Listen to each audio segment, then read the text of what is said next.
Alô, pessoal! Sejam todos muito bem-vindos a esse nosso estudo de mais uma obra da Unicamp. Eu sou o professor Rufato, trabalho com literatura já há bastante tempo e, de imediato, eu peço que você dê o seu like para o nosso trabalho. Tenho certeza que nós vamos ajudar você a ganhar os seus pontinhos no vestibular e também compartilhe com seus amigos. A Carta de Achamento do Brasil, de Pero Vaz de Caminha, é uma obra que talvez tenha surpreendido muita gente, porque afinal de contas é aquele título que você conhece desde sempre na escola. Você sempre vai ouvir falar, desde os anos iniciais, de um texto que é tido como a certidão de nascimento, muitas aspas, a certidão de nascimento do Brasil. Mas se não caísse no vestibular, provavelmente não seria objeto do seu interesse. Você não iria para a poltrona para ler um documento de 1500, de 1º de maio de 1500. Está muito longe no tempo. Mas o mais interessante e que deve ser louvado é que esse texto pedido pela Unicamp, apesar da longa data, da longa idade que ele apresenta, ele ainda incide na nossa realidade de modo a esclarecer muitos aspectos do que nós vivemos hoje, cotidianamente. Nós vamos apresentar para vocês, então, os tópicos mais importantes desse texto que inaugura a nossa literatura brasileira, isso sob protestos de muitos críticos, afinal de contas, é a literatura brasileira produzida pelos europeus. Vamos, então, ao estudo desse texto tão importante, situando-o primeiramente na periodologia literária. Brasil Descoberto começa a sua história cultural com a Carta de Achamento do Brasil de Pero Vaz de Caminha, o escrivão-mor da frota do Pedro Álvares Cabral. Pois bem, nós estamos no século XVI, estamos inaugurando o nosso século XVI. Nós estamos no quinhentismo brasileiro. A Europa vive o momento do classicismo, a retomada dos valores da antiguidade clássica, os sonetos camonianos que nós já estudamos. Mas o Brasil acaba de ser revelado para o mundo por meio das grandes navegações. E nesse momento a cultura que está se iniciando aqui está presa aos modelos que vêm da Europa, mas nós não temos um público leitor, nós não temos um espaço cultural que pudesse assimilar a tendência do classicismo. Daí nós temos a literatura informativa como o primeiro período histórico da nossa literatura, o primeiro estilo que vai marcar a nossa literatura. Literatura informativa, literatura que não se baseia na imaginação, na ficção, literatura cujo principal interesse é documentar aspectos da realidade. Uma realidade surpreendente de uma terra recém-descoberta, confundida com um paraíso terreal, na visão do europeu. Então veja só, nós estamos nos séculos das grandes navegações. Nós estamos remontando ao século XV. Olha a tomada de Ceuta pelos portugueses, nas suas grandes batalhas para a tomada de Ceuta. Depois, Vasco da Gama chegando ao Oriente, contornando a costa sul-africana, fazendo a ultrapassagem do Cabo Tormentório, já chamado agora Cabo da Boa Esperança. E temos ainda uma viagem que não está nos documentos, mas Duarte Pacheco, um dos tripulantes da frota do Pedro Álvares Cabral, já tinha chegado a essa terra. E, finalmente, em 1500, Pedro Álvares Cabral, abre aspas, acha o Brasil. E nós sabemos de toda aquela polêmica, né? Foram os ventos que levaram a frota do Cabral mais para o oeste, foi uma casualidade, nada disso, né? Hoje nós já temos estudos dizendo que, como houve antes navegações que já haviam dado conta de territórios a oeste da costa africana, houve sim um planejamento. Então nós temos Cabral, a mando do rei, refazendo o itinerário de Vasco da Gama. Ele deve chegar a Calicut, na Índia. Mas, antes de contornar a costa africana, de chegar ao extremo sul, Eis que ele se desvia para o oeste e chega ao momento da descoberta, do achamento dessa ilha de Veracruz, depois terra de Santa Cruz e posteriormente Brasil. E nós teremos a Esquadra do Cabral ficando 9 dias ancorados, todos eles os navios, todas as naus, a naveta, as caravelas, né? Então você tem aí 13 embarcações, 9 naus, navios muito grandes para suportar uma grande carga de tripulação e de armas. Temos uma naveta, uma embarcação muito menor, e temos as caravelas que ficam entre a monumentalidade das naus e a pequenez da naveta. São as caravelas que têm acesso às praias, são as caravelas que navegam as águas rasas, que trarão os portugueses até Porto Seguro. Muito bem, veja que o Brasil, nesse momento, as terras brasileiras, elas vivem uma situação de completo isolamento. Existe esse ilhamento temporal e ilhamento cultural. Então está aí o motivo do choque que nós vamos ter.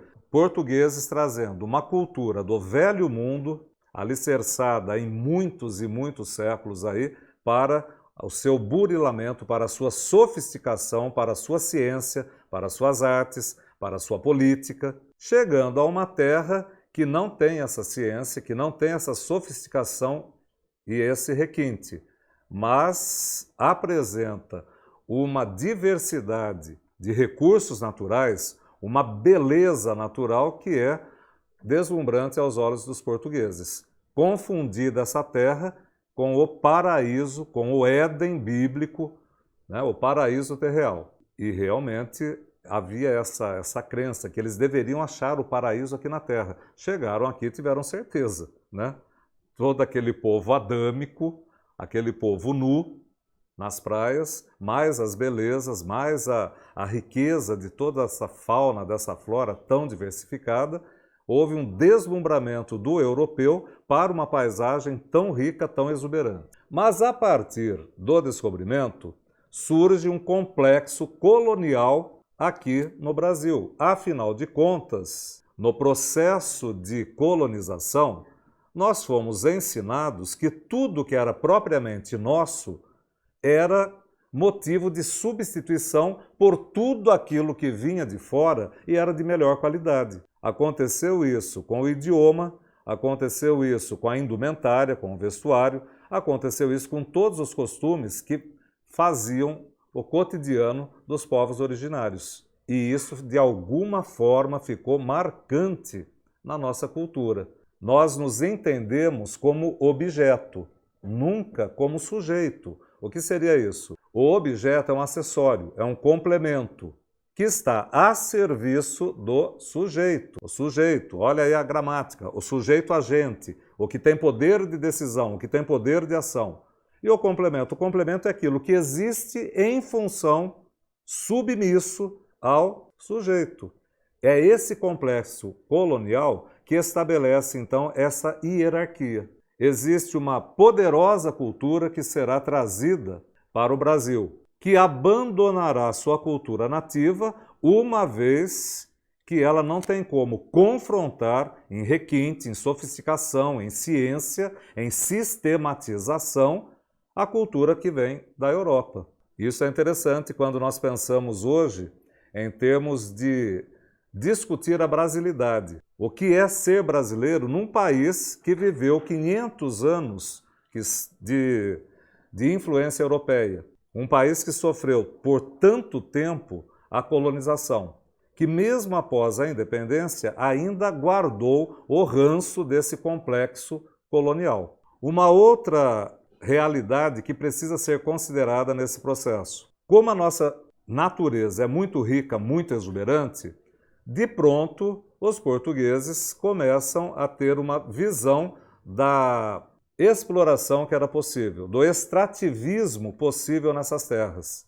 E aí surgem os variados ciclos de pau-brasil, borracha, cana-de-açúcar, depois vem o ouro e os diamantes das Minas Gerais.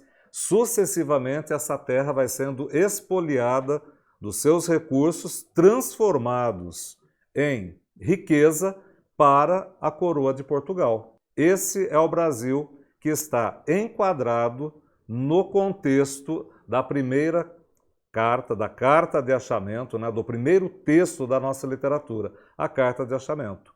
No tempo do quinhentismo, das grandes navegações, no tempo em que o registro da visita do europeu sobre essas terras brasileiras garantia a ele o direito de posse. Percebe? Quando eles diziam é a certidão do nascimento do Brasil, eles estavam se referindo especificamente a esse dado.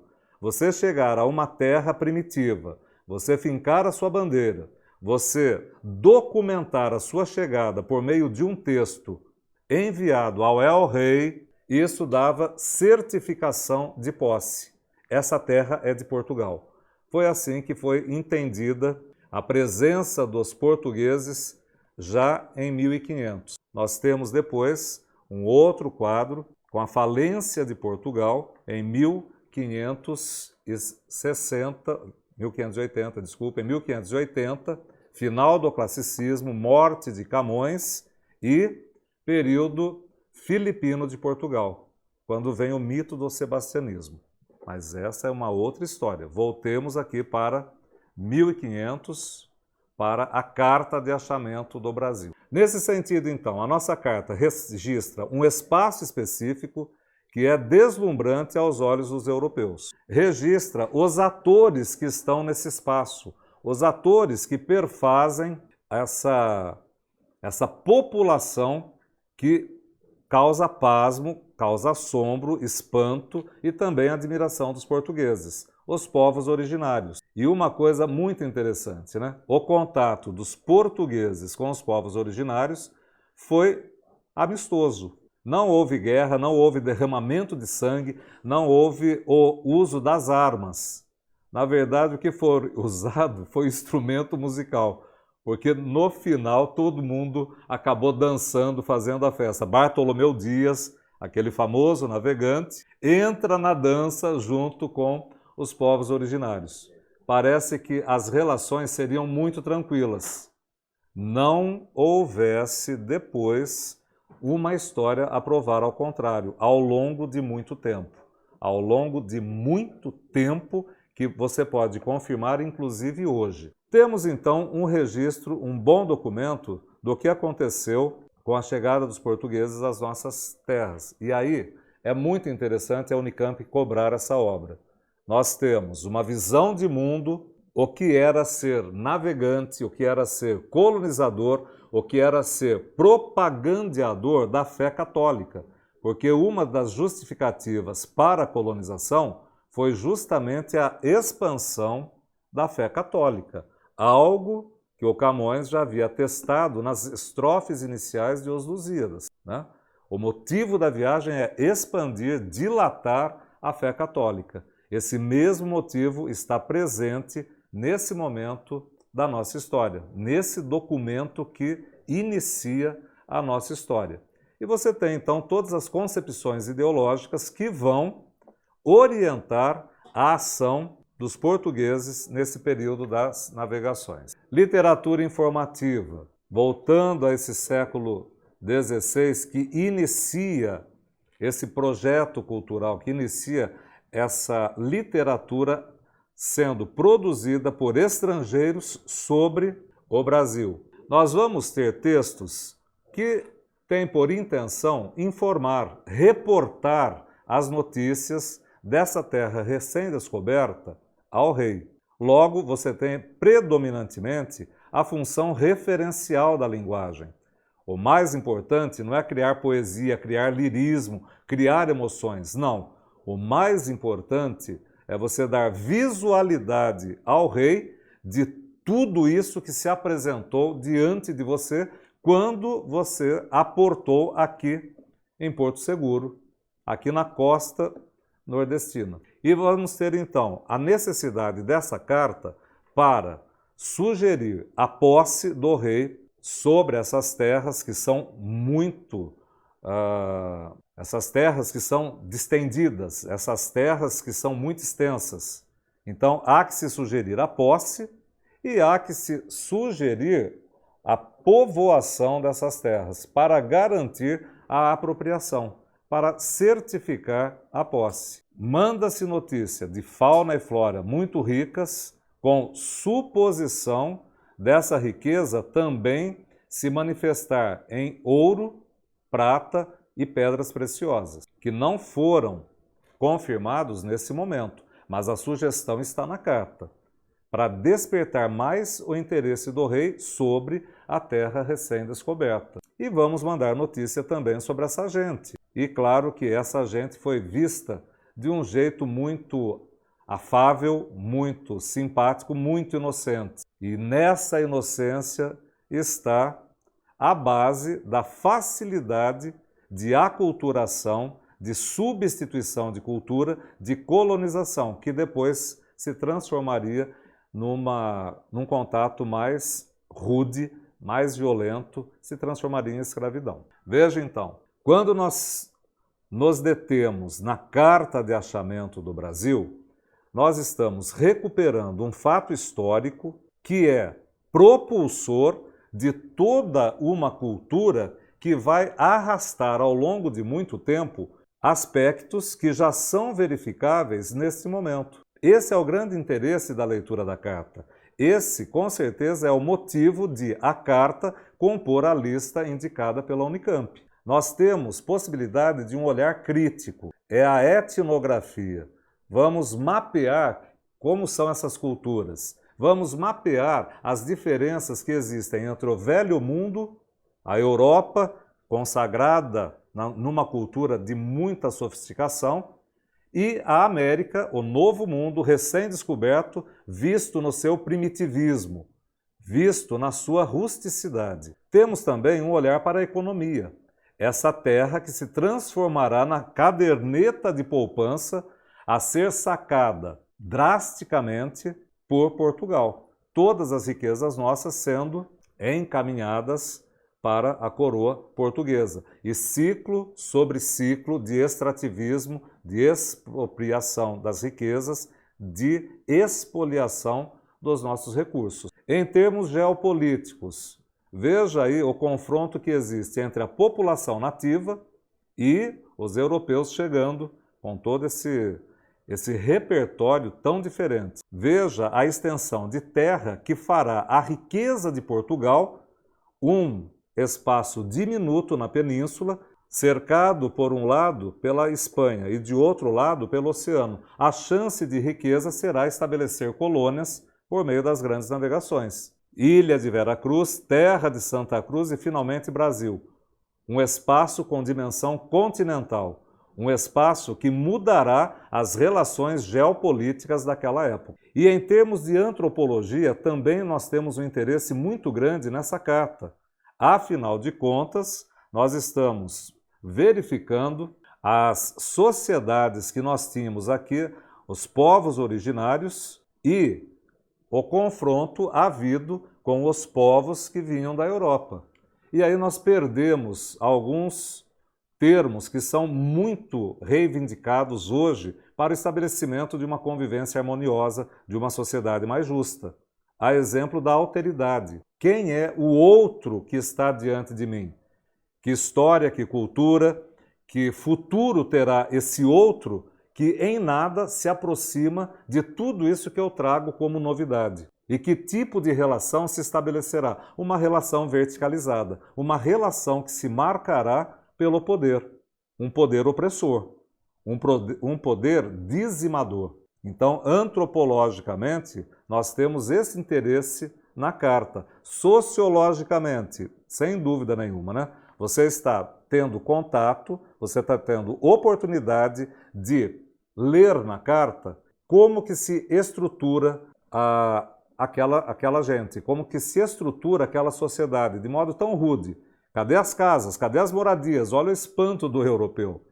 Casa, moradia, cadê a roupa dessa gente? Então, sociologicamente, nós podemos pensar num termo hoje que está na pauta do dia, o etnocentrismo, o eurocentrismo. Essa visão que o europeu traz, que é superior, que se coloca acima disso que está diante dele.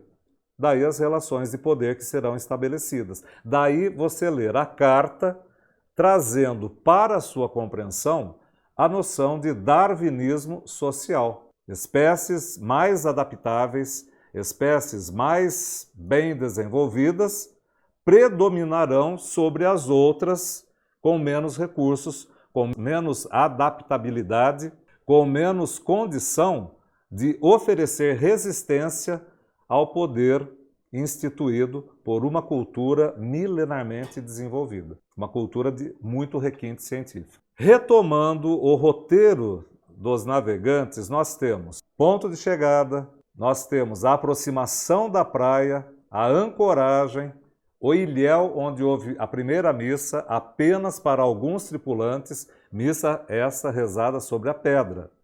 Aquela missa portentosa, né, registrada pelo Vítor Américo, registrada pelo Portinari, a primeira missa no Brasil, né, esse momento tão apoteótico na época da navegação, na época do descobrimento. Esse momento é posterior, em que aparecem os povos originários, junto dos portugueses, rezando a primeira missa aqui no Brasil. E nós temos também a chegada ao Monte Pascoal, a nomeação do Monte Pascoal, a ida dos navegantes para o interior da vida dos povos originários, para a sua infiltração nas aldeias, nos povoamentos daquela gente. Então nós temos uma tentativa de reconhecimento no mais alto grau possível de tudo aquilo que perfazia a realidade daquela gente, desse espaço que eles dominaram. Isso foi feito ao longo de 9 dias. Depois desses 9 dias, Cabral segue rumo à Índia, chega a Calicut e cumpre os mandos do rei Dom Manuel o Venturoso. Interessante esse texto que nós vamos ler no slide aqui do lado, porque mostra o confronto de duas culturas tão distintas. Mostraram-lhes um papagaio, pardo, que aqui o capitão traz. Tomaram-no logo na mão e acenaram para a terra, como que os havia aí. Mostraram-lhes um carneiro, não fizeram dele menção. Mostraram-lhes uma galinha, quase haviam medo dela, e não lhe queriam pôr a mão, e depois a tomaram como espantados. Ou seja, você encontrou uma gente que tem medo de galinha. Ora, se você chegou com o interesse de dominar, por quê? Porque as grandes navegações tinham o interesse de acrescentar terras e riquezas ao império. Se você chegou a um lugar tão rico em que supostamente ouro e prata haverá na mesma proporção que existe tanta madeira, tanta riqueza de fauna e flora, você encontrar uma gente que tem medo de galinha está certificando que a sua posição de superioridade estará garantida. E você chegou para se assenhorear dessa terra, para se apropriar dessa terra. Caminha começa a sua carta chamando a atenção para o cumprimento da sua missão. E ele se põe de um jeito muito modesto. Ele se dirige ao rei, Vossa Excelência, claro, é uma relação hierárquica, ele está se dirigindo ao seu monarca. Então, nós temos um texto marcado pela formalidade, pela linguagem trabalhada em nível de excelência. Só por isso, o texto já deveria ser objeto do currículo sem necessidade de vestibular. Você tem contato com a língua portuguesa nos seus primórdios, ela ainda está em fase de amadurecimento, não existe uma gramática da língua portuguesa. Ela só existirá a partir dos anos de 1530. E em 1500 nós temos um escrivão-mor que trabalha a linguagem em nível de excelência. Tem essa capacidade de descrever, de gerar visualidade para um rei que está em Portugal, de forma que ele possa ter a perfeita imagem da paisagem que o escrivão está vendo. E isso mais ainda eu tenho as interpolações, a riqueza da construção frasal, as figuras de linguagem, o uso de um vocabulário erudito, Caminha, que era um homem de letras, um mestre de letras, né, produz um texto de primeira grandeza, sem dúvida nenhuma. Motivo de orgulho nosso. E se mostra modesto, já no primeiro parágrafo. Ele diz que os capitães das naus estarão escrevendo, fazendo o seu diário de bordo para dar conhecimento ao rei da viagem.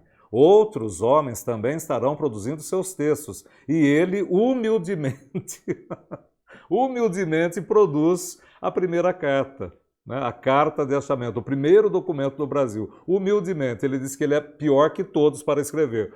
É uma humildade, é uma falsa modéstia. Ele é fenomenal na lida com as letras, na construção do seu texto. Nesse trecho que eu peço que você leia comigo agora, veja o deslumbre e o interesse mercantilista. Até agora não pudemos saber se há ouro ou prata nela, ou outra coisa de metal, ou ferro, nem lhe vimos. Contudo, a terra em si é de muitos bons ares frescos e temperados, como os de entre Douro e Minho, porque nesse tempo da agora assim os achávamos, como os de lá. Estando no Brasil, parece que estamos em Portugal. Tão bons ares, tão bons ventos, tão boas terras. As terras de entre Douro e Minho, onde se cultivam as videiras para produzir o famoso vinho português. Águas são muitas, infinitas, em tal maneira é graciosa que, querendo-a aproveitar, dar-se-á nela tudo por causa das águas que tem. Dar-se-á nela tudo por causa das águas que tem. Ao longo do tempo houve uma corruptela dessa frase, desse trecho aí, porque em se plantando nessa terra tudo dá. Mas na verdade, textualmente, você está vendo que há uma diferença. Então veja como o português chegou e teve esse vislumbre de que, na verdade, ele havia chegado ao verdadeiro paraíso. A gente que está aqui parece com a gente que habitava o paraíso. Consta que Adão não tinha lá o seu smoking para desfilar entre os jardins do Éden, né? Da mesma forma acontece aqui.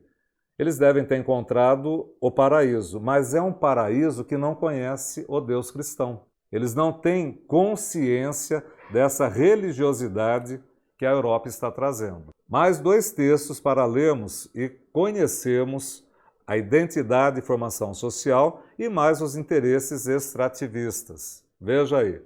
Segundo que a mim e a todos pareceu, esta gente não lhes falece outra coisa para ser toda cristã, senão entender-nos, porque assim tomavam aquilo que nos viam fazer, como nós mesmos, por onde nos pareceu a todos que nenhuma idolatria nem adoração tem. E bem creio que, se Vossa Alteza quiser mandar quem entre eles mais devagar ande, que todos serão tornados ao desejo de Vossa Alteza. Todos serão cristianizados para dilatação da fé e da Igreja Católica. E por isso, se alguém vier, não deixe logo de vir clérigos para os batizar, porque já então terão mais conhecimento de nossa fé, pelos dois degredados que aqui entre eles ficam, os quais hoje também comungaram ambos. Você percebe então que o Caminha chama atenção para o interesse de cristianizar os gentios, cristianizar os povos originários. E esse é um pretexto que ele usa para edulcorar, para adocicar todo o interesse extrativista.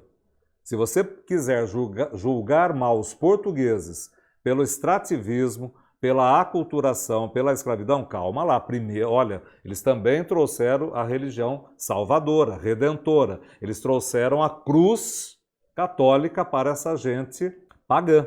Então você tem aí o contrabalanço dos males que podem ser atribuídos à colonização. E veja como houve um desrespeito imenso, porque está registrado na carta que os portugueses queriam levar 2 indígenas para Portugal. 2 figurinhas exóticas, 2 figurinhas pitorescas, como se fossem animais exóticos. Como se você capturasse 2 aves, 2 araras, tão representativas da terra brasileira, colocasse na gaiola e exibisse para a população essa novidade do novo mundo. Nós vamos levar 2 indígenas. Por quê? Porque nós queremos.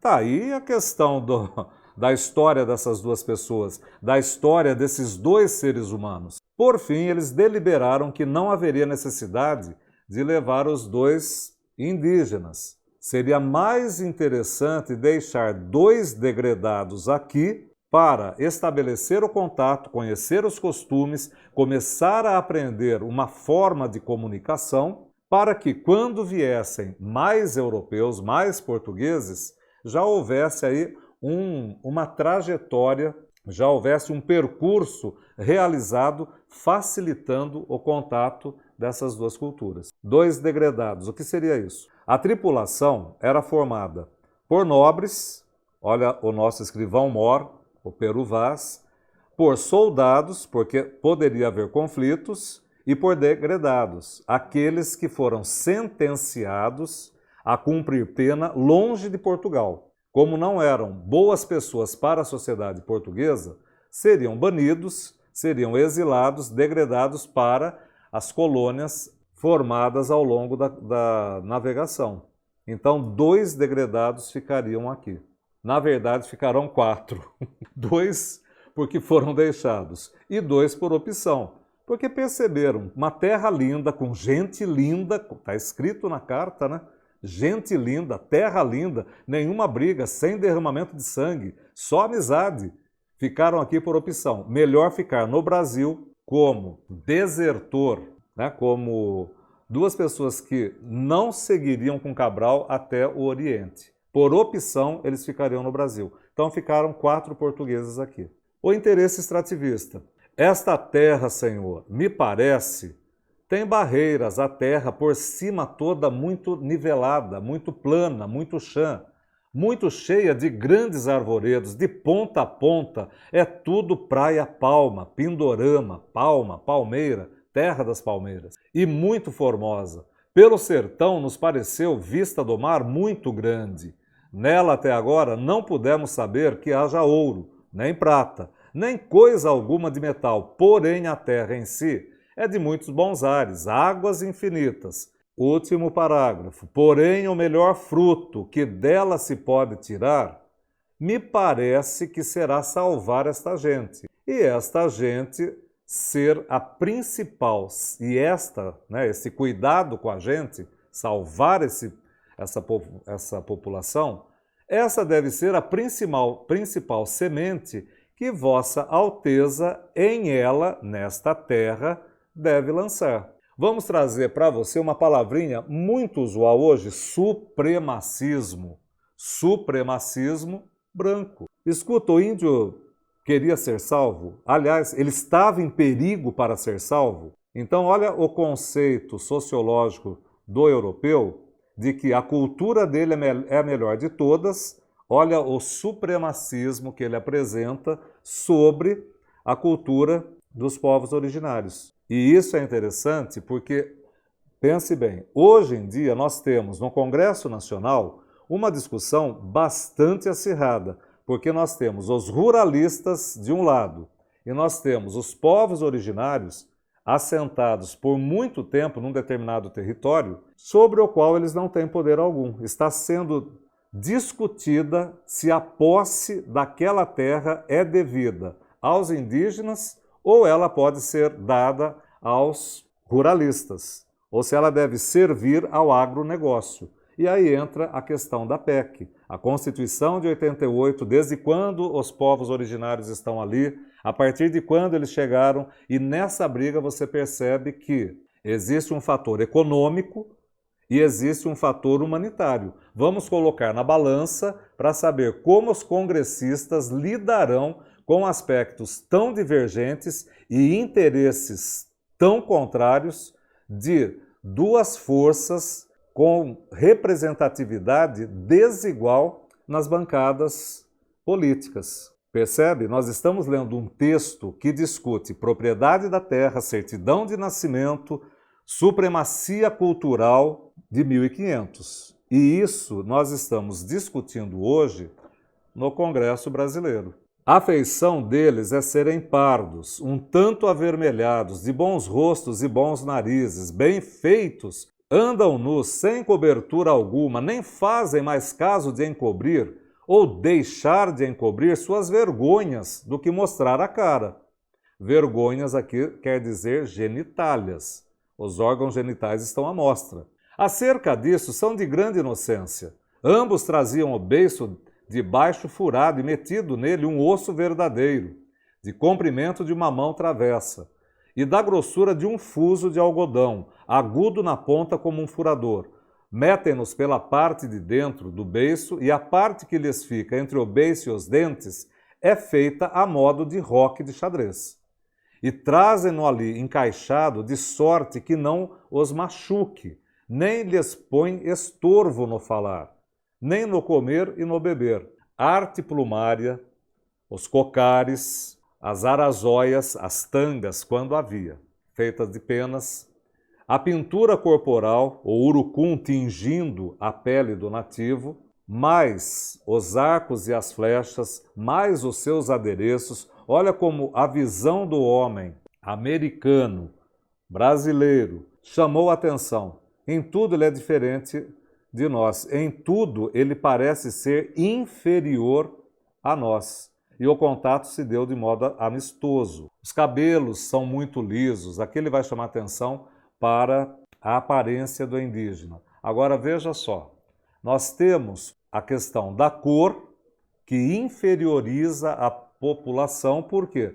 Porque a supremacia branca chega impondo o seu poder, querendo levar dois homens, dois seres humanos, como se fossem bichos exóticos para a Europa. Nós temos esse juízo sobre os traços fenotípicos. Nós temos a imposição de uma cultura bastante fortalecida em preconceitos para garantir o efeito de poder que ela quer sobre a população recém-descoberta. Depilação, nudez, pintura, adornos, tudo isso, ao mesmo tempo que assombrou, deslumbrou. Caminha vai chamar atenção na carta. As mulheres brasileiras são mais lindas que as mulheres portuguesas. E ele chama atenção aí uma questão de fator sexual, né? Nós temos os brasileiros nativos com os pelos do corpo todo depilados. Eles usavam conchas muito afiadas ou então língua seca, né, de um peixe chamado pirarucu, e raspavam os pelos até ficarem com o corpo completamente liso, completamente desprovido de pelos. Quando os portugueses chegam, eles vão então observar sem vergonha nenhuma, sem pudor, sem acanhamento algum, as vergonhas, as genitálias de quem está ali na praia, das Índias. Então você percebe que houve aí uma hierarquização. E nessa hierarquização, um projeto de poder se estabeleceu, sem dúvida nenhuma. É interessante nós notarmos, pessoal, conforme você pode ler no texto ao lado, a nomeação do Monte Pascoal. Mas se havia um povo originário, se havia a terra de Pindorama, que história é essa de Ilha de Veracruz? Terra de Santa Cruz e finalmente Brasil. Como nós vamos explicar esse nome novo, essa renomeação? É muito simples. Quando você dá o nome, quando é você que batiza, você estabelece uma relação de mandonismo. Se nós retomarmos a história, nós perceberemos isso muito claramente. Os romanos, sempre os romanos, sempre os romanos. Os romanos, nas suas conquistas, a primeira coisa que eles faziam, derrubar os edifícios religiosos, aviltar a fé dos combalidos, a fé dos conquistados. Por quê? Porque a partir do momento que você destrói a fé, você destrói a força moral, você destrói o ânimo, você enfraquece aquela gente, não tem mais a que apelar. Em termos físicos, você perdeu a guerra. Em termos metafísicos, você foi subjugado. O seu prédio, o seu Deus, a sua imagem sagrada foi destruída. E, para finalmente certificar a dominação total, eles mudavam o idioma. Estão aí as línguas neolatinas, o nosso português, língua neolatina. Por quê? Porque quando você domina o idioma, quando você impõe uma outra língua, a dominação se fez de modo absoluto. Você é obrigado a pensar, a sentir, a se manifestar, a existir numa linguagem do conquistador, do colonizador. Então é muito interessante nós tomarmos atenção ao Monte Pascoal, nomeado em função de um calendário cristão que é adotado por Portugal. Mas com certeza nós temos outros nomes para as mesmas regiões, para situações que vão se apresentar ao longo do texto. Para finalizar a nossa discussão, então, uma coisa que nós já dissemos e vamos reiterar. O objetivo de apropriação da terra, de exploração das riquezas, de expoliação dos recursos, foi amenizado, foi abrandado com a história da cristianização, da dilatação da fé cristã. Se você falar mal deles, eles têm esse álibi, eles têm esse fator favorável. Nós estamos trazendo a religião para um povo pagão, mas isso numa visão eurocêntrica, numa visão hierárquica, verticalizando as relações. Nós, olhando de cima, nós decidimos que você precisa da nossa religião, da nossa roupa, do nosso idioma e dos nossos costumes. Essa foi a história da colonização, que começa a ser vislumbrada, que começa a ser projetada com a Carta do Pero Vaz de Caminha. E hoje, com tanta discussão sobre etnocentrismo, eurocentrismo, indigenismo, a PEC sobre a demarcação das terras indígenas, veja como esse texto coloca você no meio de discussões de 1500 que ainda hoje estão presentes na nossa sociedade. A Unicamp acertou em cheio ao indicar essa leitura obrigatória para o vestibular. É colocar você dentro de um contexto que merece muita reflexão e merece posicionamento em favor de uma população que sistematicamente vem sendo desrespeitada, sistematicamente vem sendo expoliada da sua dignidade.